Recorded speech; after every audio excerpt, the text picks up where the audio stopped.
would you be able to give us your name and your occupation, please? Yeah, sure. I'm Dan Weston, and I work as a strategic analyst and recruitment analyst for Leicestershire, Birmingham Phoenix. I've just worked for Bangor Tigers in T10 and a few other leagues as well. You can find my work if you're really bored on danweston.substack.com. There's plenty of articles that you can read through, but it might take a while. I'm here because it's my podcast. You're here because of an article you've written. Oh, I've forgotten the title of it, and I just read it again too. Is it called Structural Changes in English Cricket, or am I misremembering? Yeah, pretty much, yeah. Structural changes for English red ball cricket. All right, I'll put a link to it anyway so people can find it now that I forgot the name. Basically what happened was England played very poorly in the Ashes. I think I'm not sure that they massively underperformed, all things considered. I think maybe Australia slightly overperformed. These things happen. But because of that, obviously, Silverwood out, I think, is a hashtag now. It's great to see football moving into cricket. One of the first things you talk about in that piece, and it's something that I've talked about a lot, is you don't lose a series like this because of one particular person. The way that I always say is, what particular coach could improve the England batting that is so incredibly poor to make it so that they were going to win this series in the first place? That doesn't mean that Silverwood and Harrison and Giles and Roots and whoever else you want to add to that list hasn't played a part in this. But that seems to be where the main part of the focus was early on. Either Root or Silverwood were the reason that England lost this series. Yeah, so I agree with everything you say about England. I don't think they've underperformed particularly. This was very much in line with my expectation. Previous to the series, I said that I thought the score would be something nil with something dependent on the weather. And I think it's pretty fair to say Australia maybe slightly overperformed, especially for you guys like Cameron Green, Scott Bowden with the ball probably did better than what people thought they would. And again, yeah, agree that it's not one man. He's got to take a lot of the blame for it, but there's enough structural issues. There's enough poor decision making and strategic errors, I should say, that mean that he shouldn't take all of the blame at all. And it's very, very, very much that football mentality that you mentioned before. So, for example, yesterday, Rafa Benitez got sacked as manager of Everton, despite the fact that a week prior to that, the board sanctioned him to buy like £30 million worth of players, and he actually got rid of. I think he saw off the director of football first. Where the director of football should be the guy who's employing Rafa Benitez, if that makes sense. He should be his boss rather than the other way around. But ultimately, again, it's all the blame seems to be going on one person when I think it's a lot bigger than that. You know, in football, you can't change a football team around in half a transfer window. In England, you can't change a test team in a year or 2 years. It takes a lot more than that. And sometimes I think also, I mean, I've written about this for 3 or 4 years now. And my constant thing is I think that the expectations for the British public need to be lowered in terms of the test match cricket. And I don't see it changing really. It's okay, I think, to have a bad generation of players. It happens, you know, we can't have a golden generation of players full stop in, you know, year in, year out, generation after generation. We can't have that. We can't have, you know, the top six that England had with like Cook, Strauss, Peterson, Bell, Trott, etc. We can't have that. We now have maybe Joe Root would get in that top six and that would be about it. And that happens and that's okay. Sometimes sport's cyclical, but it's whether they're making the most out of those opportunities for those marginal gains is something I'm quite big on, and I don't think they're doing it. No, I think you're right. I think it's all well and good to say that this is a weaker playing era, although if that's the case, you do wonder why it's not being seen right across English cricket and is only being seen in red ball cricket. But at a certain point, I've been writing about this since 2012 that this was coming. It was quite obvious. I spent a lot of time in county cricket. The batting wasn't of that level anymore. The batting in the test team was dropping off as well, and there wasn't anyone coming in to replace them outside of Joe Root. The other thing that was blamed the most was red ball scheduling. Now, I don't think in this particular piece you looked into it, but it might have been, is it the Red Ball Data blog might have looked at the months and everything for red ball cricket. The scheduling is seen as very poor, and we'll come to that a little bit later with one of your ways of slightly fixing that. But it's also massively overstating the problem, isn't it? They're not. England isn't producing bad players or bad test players, now because they play in April and in September more. Well, no, that's exactly it. And didn't that blog work out that the average was actually higher in April than it was in other months as well? It was something like that, wasn't it? Yeah, I forgot the numbers, but yeah. Yeah, And it's like that Zach Crawley's argument when he averages 31 because he plays on bad pitches. Well, if he's averaging 31 and he's playing on bad pitches, then when he goes and plays on good pitches, shouldn't he be better? Or doesn't that logically hold? And also, if he's averaging a 31 on good pitches and there's a couple of openers who are averaging 40 on those bad pitches, sorry, I should say, shouldn't they be picked ahead of him as well? Because there's all these arguments about the pitches and the extremities of the season, if you like. But I think a lot of the time it's kind of, I don't mean to talk harshly, but I think it's narrative driven by a lot of traditionalists in the media who want county cricket, red ball cricket, to be the dominant force, to be the primary source of cricket during a cricket season. And they're frustrated, they're irritated that the white ball cricket and the 100 and all that stuff is now taking priority. But I think it's always going to, because commercially that's what works for counties, right? And it probably works more for the TV companies as well, I guess. This is the biggest name drop I could probably give on this podcast, but a couple of years ago at Beckenham, West Indies A were playing India A, and I was talking to Rahul Dravid, and we were talking about the future of Indian cricket, because he was coaching the India A at the time, and he said that he thought that over a long period of time they would completely dominate white ball cricket. Just because when he worked with these players, that's what they gravitated towards now. They were really talented at it and all this sort of stuff. And he was saying in red ball cricket, he wasn't sure if that would happen. And the main reason was they just weren't getting the experience that they needed to. So his worry wasn't that there was a lack of talent there, but they didn't have that. New Zealand cricket was the first cricket nation ever to actually prioritise white ball over red ball as a test playing nation. Obviously, that changed a little bit when they had their reshuffle, when they changed their pitches, which I think is an important thing in general to make your pitches more like test pitches. But at the same time, as Andrew Struss once said, you have to play the ball that's in front of you no matter what. But at a certain point, I think New Zealand and India are two teams that certainly have prioritised white ball cricket and focused on white ball cricket at times. They're doing pretty well in Test cricket. So that narrative that you're talking about, when people start to blame the white ball game and all this sort of stuff, it's like it doesn't quite track that other countries have done similar things. In fact, if anything, I would say that Australia's sort of spasmodic performances in white ball cricket is because they don't take it seriously at all, and they could be almost as dominant a team as England could be over a long period of time. So let's sort of move we've got white ball, Silverwood out, and when the county cricket is played. Let's look at a few other sort of more structural issues in the game.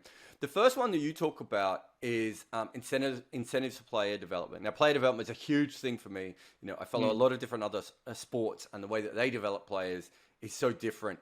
For instance, I remember Donovan Mitchell, the NBA player. There was an article about him, I think maybe in his second season or towards the end of his rookie season, where they were going through the amount of analysis he would have after every game, where it would be an analyst like you or me, it would be a coach and a player development expert all in a room with him in the video, showing him the game and just going, see what you did here, tell us why you did this or why you thought you would do this, and then the coach saying this and the analyst pointing out. As someone who's worked at the top level of domestic cricket, as I have, and you've been in a lot of those bigger leagues now as well.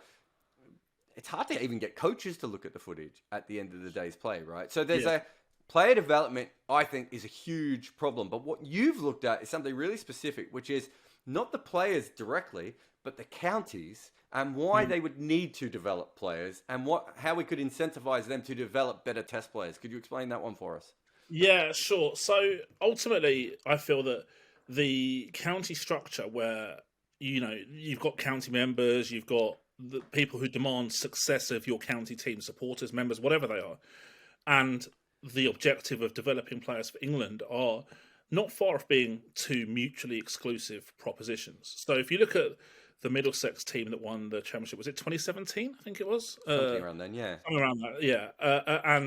And you could probably say the same about Essex, who are probably the dominant force in red ball cricket over the last few years, is that they've kind of got a core group who you might perceive to be almost good enough to play for England, or they have players who maybe aren't the players who England will go for. So, for example, Sam Cook, Jamie Porter, they take tons of wickets every summer, but because they're not 90-mile-an-hour merchants, England don't seem to want them. Whereas, so they get to have them the whole time. Whereas, if you develop a player who's a 90-mile-an-hour merchant, like let's use, I don't know, Ollie Stone for example, then if you develop him a player like that, you're not going to see him once you've developed him. So what really is the point apart from kind of that pride of developing a player for England? So it's not beneficial for counties to not beneficial enough for counties to develop players who can fit the skill sets that are required to play for England. Not when you can go and find a 75-mile-an-hour guy who will take 50 wickets at 20 average at 3 economy and won't cost you the earth, but it's never going to play for England. So, and he'll win you matches. So there's no incentive for you to pick the raw guy who's going to spray it around, but has the raw tools to be an international player in a few years' time, because they're not going to win you matches. And when you do develop them, you're not going to see them anyway. So what's the point? Yeah, no, it's very fair. The other team you missed was Nottingham. Nottingham under Mick Newell, who went on to be a selector for England. But his whole strategy really was finding a bunch of players who were not quite good enough to play for England. And so therefore that they would be able to keep them all year round. And that's there's a perennial debate about Victorian cricket versus New South Wales cricket. New South Wales cricket, if you're not seen to be a test player, quite often you're discarded. Trent Copeland is probably one of the rare sort of players that has managed to build a career. Whereas in Victoria, they're just like, we just want the best players. If one of those goes on to be a late developing test player, which to be fair, or international player, Australia's and Victoria's had guys like Dirk Nannes, Scott Boland, you can't quite claim Colin Miller because he was in Tasmania at the time, but they've had older players who've gone on. So the two different styles there are Victoria's trying to win Sheffield Shields and New South Wales trying to produce test players. Yep. That happens in almost all systems in the world. The difference is that if Victoria suddenly changed that plan, no one would care because Victoria is not backed by the fans, right? There's no different structure, right? Yeah. It exists purely for the Australian team, and really it's a difference of we think we can get a lot of very good 27, 28, 29-year-olds who are ready to play for Australia, and we'll still have the odd young player coming through.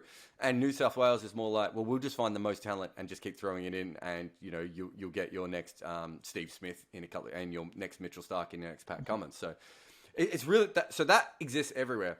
The other problem with you've talked about there is that sort of Jamie Porter thing.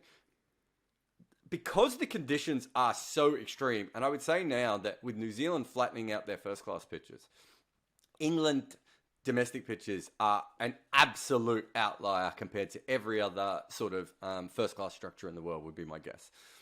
And it means that we have this medium-fast, middle-aged glut. Oh, I should do a video called that. That's a good title. I'm going to try and remember that for later, Dan. But, you have this sort of glut of these guys who, I mean, you talked about them before, Jamie Porter. I mean, Tim Murtagh, I commentated with him the other day. Tim Murtagh signed his contract with Surrey in 1999. And there's every chance he's got one or two more seasons left in him, right? And he's unplayable. He'll continue to be unplayable. There's a certain point at which the pitches are a part of that. And it also means that, again, if you are trying to incentivize wins, of course you're going to keep hiring Tim Murtagh and Darren Stevens and all those. Yeah. And they're great. They're great feel-good stories. And some of them would still exist anyway, the way that Trent Copeland does it in Sheffield Shield cricket, the way that, who's the big guy who plays for Durban, whose name I'm now forgetting. But the all-rounder who plays for Durban. Again, it's not like there aren't senior players in other first-class leagues who are really helpful. It's that they're being prioritised in county cricket because of the system. Is that fair? Yeah. Well, I think that there's compared to Australia, there's more kind of implications for failure, if you like. So, county coach will lose their job if they, or potentially could lose their job if they produce players for England but lose a lot of matches or get relegated or don't qualify for the Blast or whatever on a consistent basis. That will be deemed as failure by a lot of people. Whereas in Australia, you probably do have that kind of preference towards developing players, which makes a massive difference. And if you can pick a guy who's going to take you 50 wickets in a season and at the same cost as a raw guy who might play for England because your mortgage is on the line if you lose your job, then you're going to do that, right? So what sort of incentives do you think there are? So we have seen this, when I was reading your article, there's a couple of things that you might not know about that have happened before.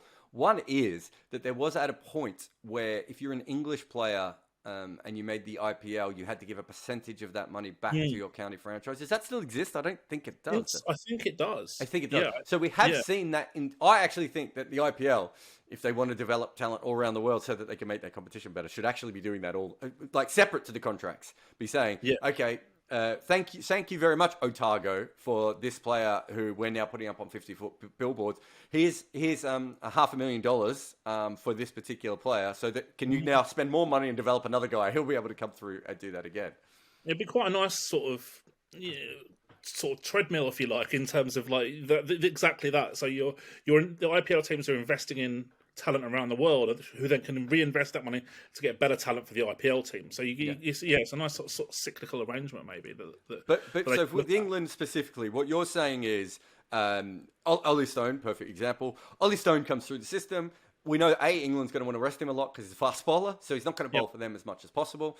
And you're saying that for I can't remember what the numbers are in yours, but is it for one test? Is it 200,000 or was it 5 tests? You paid them. Yeah, it was just hypothetical figures that I plucked out of the sky, basically. But effectively an amount that would make it worthwhile for counties to prioritise development, maybe over short-term results. Yeah, and it can't be a small amount. It's got to be something worthwhile that they can then reinvest into player recruitment or their ground or facilities or whatever to make it worth their while. Because at the moment, it's not worth their while. And I think counties and England have got this kind of, they don't really know what the point is of counties. Is it to produce players to play for England as like a feeder system, or is it to be successful counties as their own right? Because I work for Leicestershire, and whenever people have this 18 county argument, or whether there should be less counties, Leicestershire are always obviously one of the names that get brought up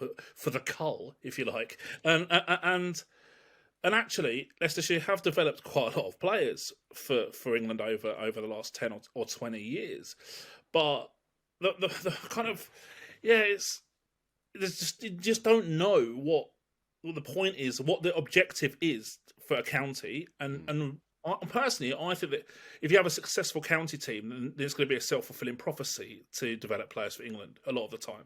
Yeah. Whereas, if you're weak, no one's going to pick you. If you're bottom of Division 2, no one's going to pick you for the Red Bull team. Yeah, no, that makes sense. I mean, on the county system directly, the other thing that you talked about was the 3 divisions. In fact, you kind of talk about 4 divisions, which is so I was sort of thinking 3 divisions was great, but bring in 3 minor counties at the bottom level. Yeah. But you took it to another level and had 4 divisions of 6 teams. Which either way, I think we're both on a very similar wavelength there. At the moment, England is still kind of picking players based on their overall form. So if someone's killing it in Division 2, there's still a very, very good chance of playing Test cricket for England, aren't they, realistically? I would say that there's a bias towards picking Division 1 players, but it's probably not as extreme as say soccer, where very, very rarely would England pick a player who's not in the Premier League. Yeah, that's what I mean. I think at the moment you still there's a swing towards that, but that's partly, I think, because there is 2 divisions. And it's still it's still a newer thing, and we still don't see that many players. There needs to be a real power movement to the players, so that you actually, and fans hate this obviously, but there needs to be a sort of an empowering of the players that allow them to swing between clubs a little bit easier, to ask for trades or transfers or free agency or whatever it needs to be, because you really just want the best 66 players playing in First Division. With a bunch of really good squad members around, and then the rest of the players all the way going through. That hasn't quite happened, I would say, when you look at the 2 divisions. Is that fair?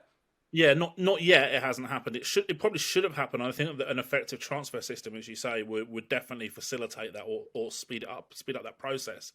I mean, so for example, we'll talk about Leicestershire again. They've lost some players to Nottinghamshire in the past. So like Harry Gurney, Stuart Broader would be kind of some fairly notable recent examples.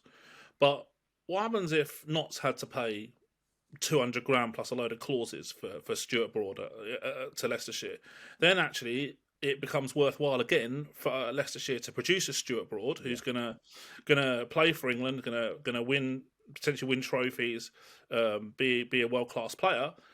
And then they can use that 200 grand plus clauses money to reinvest in their academy or take chances on players who otherwise they wouldn't have been able to afford to take chances on. Or there's a lot of things that go for it. And I think also if you're a smartly run smaller team, you'd be able to get a nice competitive advantage from that as well. To from some of the bigger teams who may be a bit more, they don't make their pound go as well as far, if that makes sense. Yeah, I think there's a lot of interesting sort of facets to that as well, where you could, at the moment, I'm not sure what the point of Derby is, right? And right. I feel horrible saying that because I know people in Derby love their cricket, but they have created so few England players throughout the history of their game. They sort of, they're just not a successful team consistently, and they haven't been. With the system as it's currently set up, I'm not really sure what Derby's, unless they get a really good CEO come in or, a great director of cricket and change these. But I know how little money they have there. I don't know why you would specifically go there. Obviously, Mickey Arthur might change things, and maybe they're on that thing. But it's not just having a go at Derby. There's lots of teams that are sort of stuck in this sort of mud. And are they helping England cricket? Are they helping themselves? It's a really, really interesting one. That whole, divisions and transfers, we're getting to that in T20 cricket, of course. We're getting to trades in T20 cricket. My guess is that in the next 5 years of some of the major T20 tournaments, we'll have some form of free agency. I was thinking about this year. AB de Villiers doesn't get picked up by RCB. Let's say he doesn't retire, right? Yeah. He doesn't get picked up by RCB. And then he's not in control of his career. It's just whoever gets him in the auction, and he may not want to play for that team, right? There is a certain amount, and you actually see this in some of the other smaller leagues, like the CPL. Players are very particular. Oh, I'm not going to go to that team because I don't want to play on that pitch. It won't suit me. Or I don't want to go to that team because my wife wants a holiday on Barbados, right? That's what a senior player should be able to do. They should have that. County cricket, again, we're not quite at that level of that, but because we're getting into trades in T20 cricket as a general rule, my guess is that will probably flow through anyway. But a lot of what you're talking about is making it a structural imperative now, not waiting for it to sort of naturally happen. The other thing that you talked about was the under 25s rule.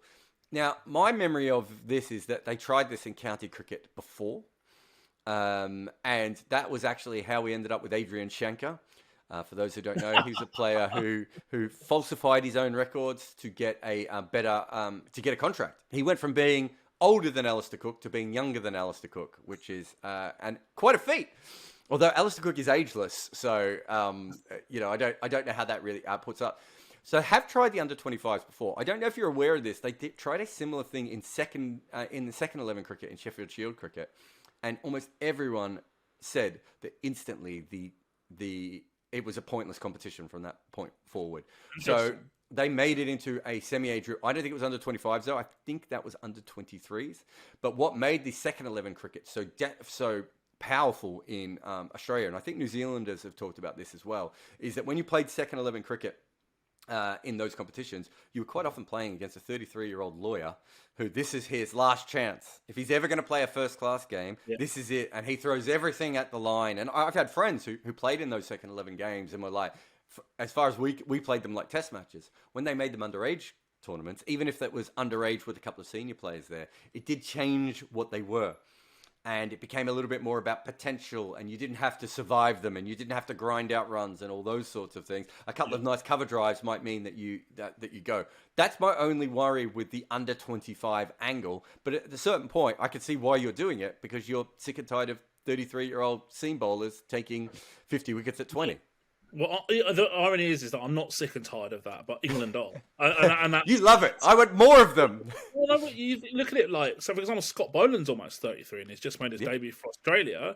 And he's kind of, it's so ironic really, because he's almost like kind of the player that England are trying not to develop, if that makes sense. And yeah, if Scott Bowden was English, he wouldn't play. So Well, I mean, the obvious one with him is Saqib Mahmood, isn't it? Saqib Mahmood's a little bit quicker, but again, seems the ball in both directions, but doesn't swing it massively, isn't massively fast, despite the fact England keep talking about him as a fast bowler. He's not on that level of fastness, and he wasn't even in this squad, was he? Like they obviously they got a bit obsessed with the tall bowlers. I don't think they needed Overton in that squad, but I think that's probably a perfect example of Boland and Saqib Mahmood are probably that. What would you call them? They're almost like the new kind of seamers who bowl between 85 and 90 miles an hour, or 80 and 90 miles an hour. So they're not scary fast bowlers, but they're very accurate and they can move the ball both ways. And they don't look that sexy, but as Boland has proven, it can be very, very effective. Gets the job done. Yeah, absolutely. Yeah, and so in the English system, Boland wouldn't be even considered for the national team. I don't think that's pretty fair to say. You look at the average age of debutants and the upper ceiling of age of debutants, and there's absolutely no logical way that he would have gone on an Ashes tour for England. And yet Australia are a better team and they've utilised him really well as well. So, I mean, you talk about the players aged under 25 or 25 and below. Maybe you could do like if you pick 6 in a county 12 or something like that. Mm-hmm. Yeah, then you get a reward or something like that, and along those lines at least. And then you've got room for the few senior players to keep the standard up. You've got room for a couple of overseas guys who can keep the standard up, and that would be a one way, I think, of developing players. I mean, you can go. I mean, Leicestershire now, I think we're on average we're usually the second or third youngest team week on week in red ball cricket. Sussex are quite a bit younger than us on the whole, but we're trying to develop players for the future. But that's not necessarily with England in mind. That's with Leicestershire's success in mind as well. Yeah, I mean, you talked then about the overseas players. Your plan has 4 overseas players per team. That's probably going to punch a lot of people in the face. They're going to think that's quite extreme.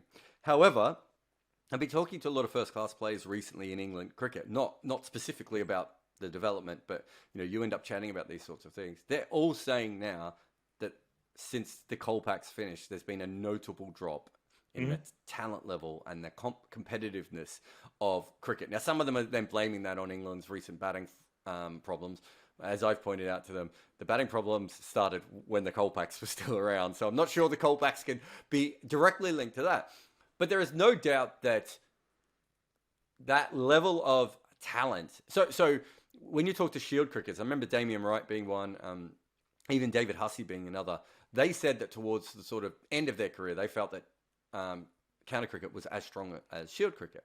And one of the reasons was that there was, a bunch of South African players coming in. There was overseas players. The way that they kind of felt that it lessened itself was when you played Shield cricket, it was like playing a test match because you played so rarely. And county cricket was a bit more like, club cricket because you played all the time. So people sort of naturally, came back, which is another interesting thing in general about county cricket. It is the most professional first-class setup in many different ways, and yet it brings its own problems by the sheer number of games that you actually play in. But your suggestion of having the 4 overseas players is really almost a way of getting the Colpacks back in and just strengthening the quality of the cricket again, isn't it? Yeah, that's it. So if you look at it this season, the season that's just gone, I should say, there's 18 counties, and they can pick obviously 11 players in each team. That's 198 players. I reckon 1.5 max on average were overseas players per match, because not many people used up the 2 overseas quota for that. So you're looking at maybe like 27 out of the 198 are overseas, 170 odd domestic. Whereas if you have 4 overseas, then you've got 7 times 18, which is, off the top of my head, 126, I think. So Sure. You're looking at about 45 fewer domestic players. So you're looking at automatically a higher standard because you've got a more concentrated base of talent rather than the dilution that you have from having 45, the next 45 best, if you like, in that setup. But we're not really talking about fewer players because both of us are saying there should be minor county teams. Well, yeah, exactly, and then you throw that into the mix as well, and those next best 45 can go and play in Division 4 for the minor counties teams, for example. So that's why I don't think it's as big a deal. And what you're doing is you're really going back to when England cricket was best. I would say that the county system probably was the best first class system, right? So, if you go back to almost until Australian cricket exploded in Sheffield Shield cricket. So when they got the 6 teams, because people talk about the 6 teams all the time. There were 3 teams for a very long. Then there was 4 teams. Then there was 5 teams. Then there was 6. Tasmania didn't come into the 80s, right? So the 6-team thing actually took a long time to happen, which meant that Australia was missing out on plenty of players, and the competition wasn't that strong. I don't think it's any surprise that Australia improves as a test nation as Western Australia and Tasmania come in, because it gives you more options. And Ricky Ponting and Dennis Lilly may not have made it under the previous system unless they'd moved states, and that's what teams didn't do, right? So on a very basic level, that's the point at when Australia get very good at cricket. West Indies get very good at cricket when I almost said Rupert Murdoch, wrong billionaire. When Kerry Packer comes in, and he starts paying them a lot of money to be more professional. He then gets them a personal trainer. They then play as professionals in Lancashire leagues and in county cricket again. So they build this sort of faux, really strong competition where they're playing at home and away for their money and everything. That's when those 2 teams get good, is by setting up a very good. It's not about the talent at that point. It's about the development of the talent and who and what you're doing. County cricket was always the best competition, probably until the 1980s in first-class cricket, or at least until probably the 1960s. It's from that point forward where England cricket has probably struggled a lot more, as other teams have started to catch up. But even when you look at it, it's not that first-class cricket is brilliant in South Africa. They've got plenty of problems with their first-class structure, the 2 divisions. Sri Lanka has had plenty of problems with theirs. India has plenty of problems with theirs. Imran Khan's trying to ruin an already ruined system in Pakistan. West Indies system, as I said, they almost were good in spite of their system by going out, right? England still has one of the better first-class systems. But what it's not currently set up to do is, A, what we've talked about all the way through, which is actually be something that produces test players. And the other thing is that because it doesn't have test-like pitches, and because it doesn't have the length of the strength that it once did in the player pool, it's probably just it's almost like wasting what is one of your better resources. I think you and I would both say in a perfect world, you'd play like a month of the county season in Dubai and a month of the county season in South Africa, right? Because you'd really want to develop people properly. But that's probably not going to happen. So what you have to do is actually make sure it's a strong league that is developing players for the national team. And at the moment, it's not that strong a league, and it's not developing players for the thing. I mean, that everything we've just said sort of backs that up, doesn't it? Yeah, and it's got to be that finishing school, if you like, for Test cricket, and I don't think it is. But I don't think that's because county cricket's played in April, for example. I think that there's a lot more to it than that. Sorry, just before you go ahead, keep that thought in your head. But the whole finishing school that we talk about with county cricket.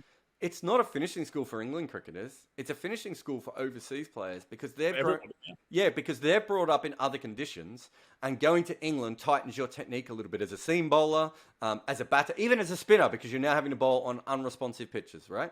All those different things. If you're an England player and you've only ever played in England, it's not a finishing school. It's your beginning school. Right? Yeah, that's a good point, yeah. Do you know what I mean? And I think when we call it a finishing school, it is definitely a finishing school for West Indians, South Africans, Zimbabweans, New Zealanders, Indians, Pakistanis. But it's not for England players. But sorry, continue. It could be, I think, if it was a 6-team Div 1 with maybe 4 overseas and 7 domestic players. So you've got like the 42, the best domestic players in Div 1, then it would be a really high standard, and that could be a finishing school to some degree.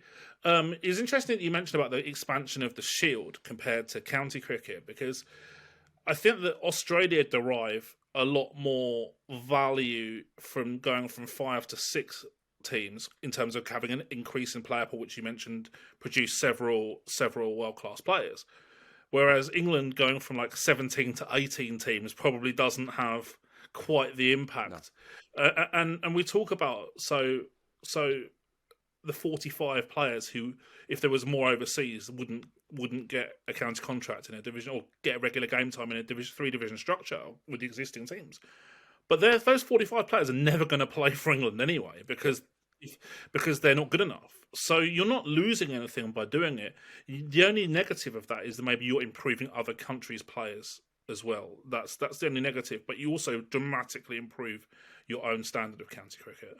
Yeah, I think there's always one of the better things of England cricket, and it's partly just geographical. It's actually really hard for India and Australia and South Africa to get to all their best players. They're so spread out. You see this. There's no... St. Lucia's a perfect example of this. St. Lucia's had 3 international players, I think. Gary Mathurin, Darren Sammy, and Johnson Charles. Mm-hmm. Cricket isn't really pushed in St. Lucia because they've only produced those 3 players. And until those 3 players, they hadn't had anyone. And because it's another country, it gets separated, right? And it's like, well, that's not a cricket... Barbados and Trinidad look at St. Lucia like they're not a cricket country, right? So a player would have to be exceptional to come through that system and do that. You get the same thing with India. There's all of, was it northeastern India? I think they produce like 1 first-class cricketer. And there's probably 100 million people that live in that area, right? To think that there's only 1 first-class cricketer, I think there's one particular state up to it's probably not 100 million people, but it's at least 20 or 30 million people. Same with Australia. How many cricketers has Australia lost because everything is city-based? It's really hard. Like if you're a regional cricketer, you have to move to Melbourne, and that means you have to be really good at 16, 17, 18, 19, or you need to take a big punt on yourself, right? There's all these different problems. England doesn't quite have that because there is a professional structure, and you can get paid to play club cricket. There's the minor county set up. The counties themselves have a bigger pool of players. There's more counties. It really is about a few specific tweaks. When you talk about making the first division a finishing school, the way to do that is to make all the first division pitches test pitches, right? And literally say, we're not going to have, we don't need to train you guys on green seamers anymore because you grew up on green seamers. What we now need to do is we want pitches that rag, we want pitches that bounce, all that, if that's physically possible in England. The other thing of all this is that there are still things that you and I think, both believe that could help when it comes to the schedule and all this, just around the margins. And one of those is you talk about moving List A cricket to April, and then you talk about having like a representative red ball tournament for players who don't play Blast or 100. Yeah, so I don't think we lose anything by having the 50 over comp in April. One, you get everyone gets to play it, which is not the case at the moment because when it clashes with 100, the players who are contracted by 100 teams don't get to play the 50 over comp. And then we kind of negate that argument that county cricket is played in April, which I don't think is a particularly good argument, but it does kind of placate a lot of people at the same time. And then, like I say, you have that best of the best, like a regional structure for the guys who don't play white ball cricket to a particularly high standard, guys who aren't contracted to 100 teams, and there's quite a few of them in the Red Bull group at the moment. So, for example, Broad or Anderson potentially might even play in that to some degree, or Jack Leach or something like that. There's a lot of players who are in and around the England setup who would definitely fall into that bracket, and there's also some players kind of on the fringes, maybe they've played a bit of Lions or whatever, who would also fall into that bracket as well. So, and again, you have big incentives for that. So to ensure it's taken seriously, you give a ton of money to the team who wins, for example. And money is a good motivator. Money can incentivize counties to develop players. It can incentivize players to want to maximize their output and to take things seriously as well. And that's, for me, I think that's kind of a little tweak that we can maybe do with the system, which might improve things a little bit and create another kind of pretty high standard red ball competition, which could be maybe not a finishing school, but getting towards that finishing school kind of thing, where you've got the best of the best, if you like, playing that regional 4-day comp. Yeah. No, look, it's all really interesting, and I think it's important to note, and I think I might mention this in the piece as well, that someone asked me recently, let's say England does a bunch of things to fix their batting. When do you think their batting is fixed at test level? And I was like, it could be 5 or 6 years. right? It's not. This is not an instant thing. New Zealand had Ross Taylor, Brendan McCullum to a certain extent, especially when he became a specialist batter, and Kane Williamson. But really, they become a good team when the other more averagely talented players, which took years for them to develop, became, a strong top 6 or top 7 in some cases for them. Mm-hmm. That doesn't happen overnight. Like, even if they were to take up all of the things here, one of the other big problems is certainly the mindset of English cricket, which is, let's say everything you've come up with here works, right? But it takes 4 years to work, and they've lost 2 more Ashes in that time. Yeah. They'll just rip it up anyway. Yeah, they would. I think you're right. This stuff takes time, right? This is not, like I say, it's not a quick fix. It's, like you say, 6-7 years potentially, maybe even 10. And it's so interesting because I agree. I think it could get worse before it gets better for England in red ball cricket. And it was funny because I was speaking to a coach the other day, and sort of, hypothetically, I said to him, so if Silverwood got sacked and England offered you the job, would you do it? And he said no. And I said, well, why wouldn't you do it? And he said, because the right time to take the job isn't now. It's in like 2 or 3 years' time when it's got worse, and then you're starting from an even lower ebb, if you like. Yeah. I mean, I think the ideal coach now, I know Gary Kirsten seems to be going on a PR tour for a job that at the moment doesn't exist, or is not available, I should say. The ideal coach, really, in that next generation is probably like an educator-style coach. It's not really an international coach. It's picking probably trying to get Pope and Crawley and Hamid and whoever else they think is on that level, and picking them up piece by piece and hoping that you can put together something. But the actual person that they'll get to coach is probably going to be, who have they talked about? Gary Kirsten and Ricky Ponting, which is maybe not exactly that. That's the sort of coach you might want if your team is already of a certain level, and is already functioning and will put them in a better environment. So the whole conversation is sort of a little bit, it's been broken by the Ashes. As usual, the Ashes has broken the conversation. Yeah. But thanks so much for coming on the podcast, mate. It was a real pleasure to have you on. And as you said, there's absolutely hours of literally you talking to yourself about all this sort of stuff on your Substack if anyone else wants to get into it. Absolutely. Yeah. Thanks so much for having me, Jarrod. It's been great to chat.